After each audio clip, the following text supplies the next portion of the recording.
All right, today we're doing something a little different. We're going to grab a map and a compass and journey into one of the most influential and, yeah, controversial landscapes in all of psychology. The human mind as charted by the one and only Sigmund Freud. Let's dive in. I mean, have you ever really stopped to think about it? Why do you have that one weird fear, or that specific desire, or that habit you just can't shake? Are you really in the driver's seat of your own life? Or are there, I don't know, hidden forces pulling the strings? This is the exact question that gets us started. Sigmund Freud, he was an Austrian neurologist, and he was completely obsessed with this question. He dedicated his entire life to it, founding a whole new field just to try and look beneath the surface of why we do the things we do, to find those deep, hidden currents that guide us. And the name he gave it was psychoanalysis. Now, it's not just one thing, right? It's a whole package deal. It's a theory about personality, it's a way to investigate the mind, and it's a type of therapy. And the whole thing, the entire structure, is built on one radical, game-changing idea, that most of what makes you, you, is completely hidden from you. So how do you even begin to picture this hidden world?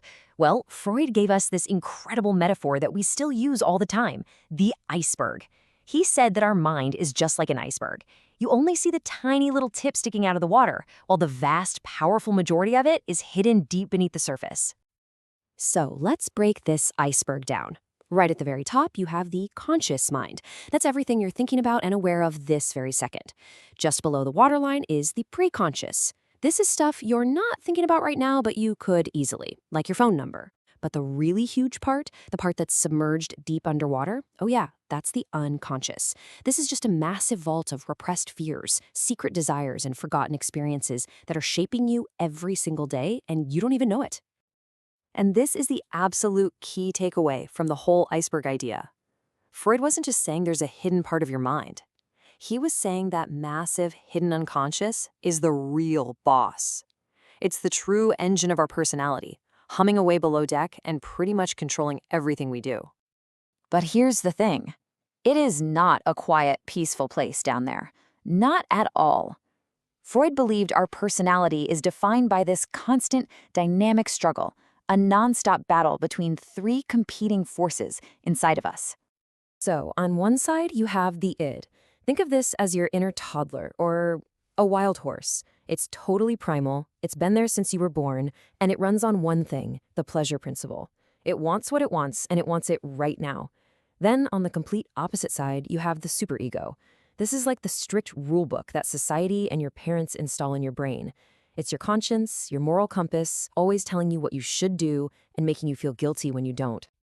And who's stuck right in the middle of this mess? That would be the ego. The ego is the rider trying desperately to control that wild horse. It's the rational part of you that has to make the actual decisions.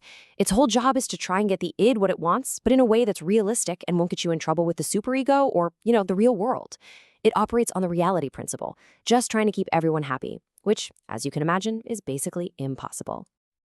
Now, trying to manage this constant conflict creates a ton of anxiety. So, to cope, the ego gets clever. It develops these unconscious little tricks called defense mechanisms. These are just strategies it uses to protect you from all that inner turmoil.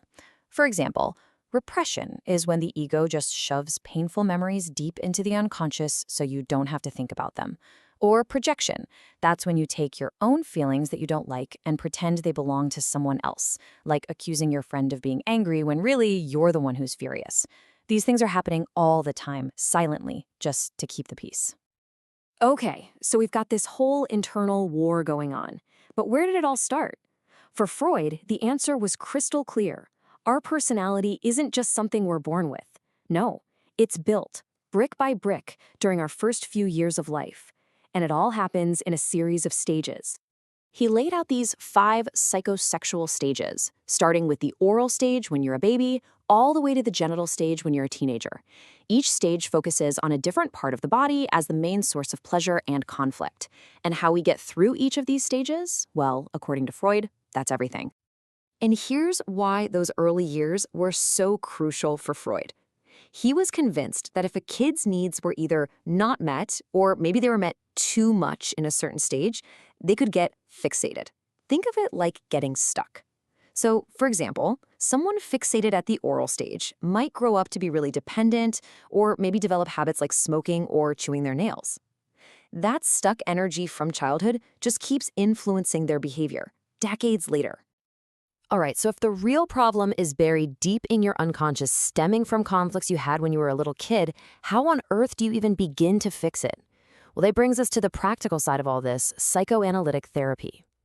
The whole goal here is pretty straightforward, at least in theory. Make the unconscious conscious. Bring all that hidden stuff out into the light. And therapists have a few key tools to do this. There's free association, where the patient just lies back and says whatever pops into their head, no filter. The idea is that the unconscious will eventually slip up and reveal itself. Then you have dream analysis, where the therapist helps you decode the weird symbols in your dreams. And finally, there's interpretation, where the therapist basically connects the dots for you, showing you how these old hidden conflicts are messing with your life today.